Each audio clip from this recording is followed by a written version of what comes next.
So tell me, favorite food. Favorite food? It's a great question. I my favorite food is chicken, which is an odd answer to the question. I eat a very specific food regimen for my health, and I am very well known among my circle of friends, and that is it, on having the best salty chicken that you could possibly have. And I could eat it every meal, every day, anytime, anywhere. Cold, hot, anything.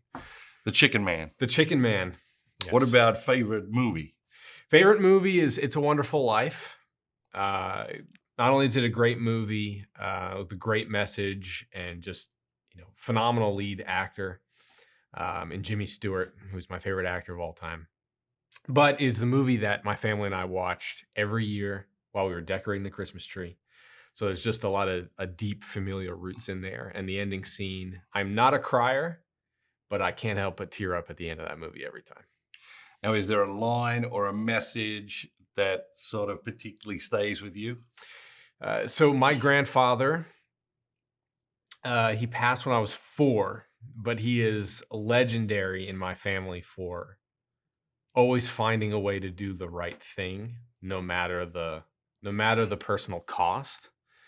And so I very much see my grandfather in Jimmy Stewart's character. And so it's the lesson of that movie is, you just do the right thing for the right reasons long enough, and you will discover that life is pretty wonderful down that path. So I love that whole concept. Powerful, very powerful. What about favorite sport? That's baseball. That's easy. I was 5 when I went to Shea Stadium, which is where the New York Mets play, and it was bat day, and someone handed me a bat that was bigger than me. And I went with my dad and my uncle, and it was, when I first got into the stadium, it was just like, this is a touch of heaven. This is incredible. Even though I was 5, I loved the pace. I love the way that the game is played. I love the different nuances and all the little unwritten rules and how things go. And I usually say something about baseball like, it's the only poetry I understand and enjoy. But I love baseball. So my kids are crazy about baseball at the moment. And I remember a couple of years ago, I saw Shuhei Ohtani hit a home run. It wasn't his first by any stretch. It was the first I saw. And it was on a YouTube clip. And it was absolutely mesmerizing to me.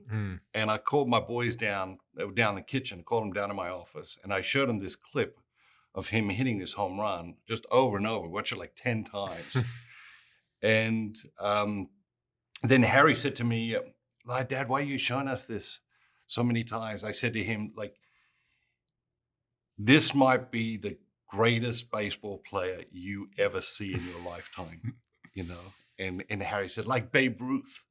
And I said, yeah. Wow. Like Babe Ruth. And I'm reading this week that the Mets are trying to buy, steal, borrow Shuhei Ohtani from the Angels. What do you think about that? Well, he is the greatest two-way player since Babe Ruth. There's no doubt about that. And there's going to be an argument at some point if he is the greatest two-way player of all time, because Babe Ruth he was a pitcher and then a hitter, right? And Ohtani's doing both. Yeah. I would take him on the Mets in a heartbeat, and I would trade. There would be no one untouchable for Ohtani. However, and I don't know if you read this, but there's a feud between the two owners. So the Mets got a new owner before last year's season, and one of the only people to vote against Steve Cohen being the owner of the Mets is the owner of the Angels. And then in the off season, the owner of the Angels outbid the owner of the Mets for a player that was on the Mets, and it was all the rage in baseball land that he did it specifically to stick it to Steve Cohen. So I would be shocked if it happened. However, if the Mets, Ohtani goes to free agency, I think he'll be a Met. All right. Very good. So he's not coming to Cincinnati to play for the Reds. I don't think Is so. that what you're saying? I don't think so.